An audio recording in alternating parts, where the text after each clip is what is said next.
এদিকে শহীদদের উত্তরসূরিতে নতুন করে ভয় শঙ্কার কোনো জায়গা নেই বলে মন্তব্য করেছেন ছাত্র শিবিরের সভাপতি জাহিদুল ইসলাম। বলেন, বাংলাদেশ শুধু আওয়ামী ফ্যাসিবাদ নয়, অদূর ভবিষ্যতে নতুন করে কোনো ফ্যাসিবাদ জুলুমতন্ত্র কায়েম হতে দেবে না। বুধবার লক্ষ্মীপুর শহর শিবিরের শহীদ পরিবারের সঙ্গে ঈদ শুভেচ্ছা বিনিময় অনুষ্ঠানে এসব কথা বলেন তিনি। দেশে আবার রাজনীতি করার জন্য, ক্ষমতায় আসার জন্য সুযোগ করে দেওয়া হবে। যারা এই কথাগুলো বলেন, আমরা নিরেট শহীদদের রক্তের সাথে গাদ্দারি করে, বেইমানি করে। আমরা আন্দোলনের সাথে ছিলাম। ইসলামী ছাত্র শিবিরের জুলাই এবং আগস্টের আন্দোলনের আগ পর্যন্ত 234 জন ভাই জীবন দিয়ে গেছেন, শহীদ হয়েছেন বিভিন্ন ভাবে। এই ভাইরা শহীদ হয়েছে। আমাদের প্রায় 1000-এরও বেশি ভাইদেরকে বিভিন্ন সময় গুম করা হয়েছে।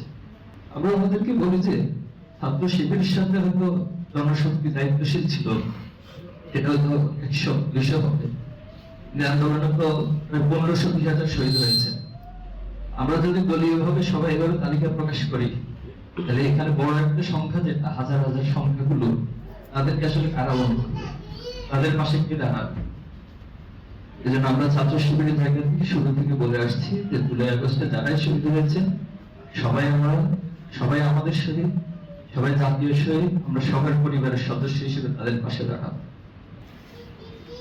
যারা নিজেদেরকে শহীদের উত্তরসূরি মনে করে, যারা নিজেদেরকে শহীদ মনে করে, তাদের কাছে আর নতুন করে ভয়ের সংখ্যার কোনো জায়গা।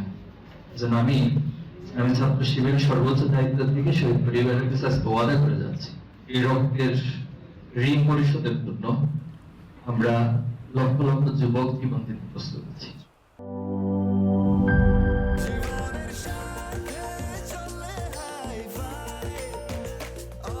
স্বাস্থ্যকর অল টাইম, সব সময় অল টাইম হেলদি লাইফ।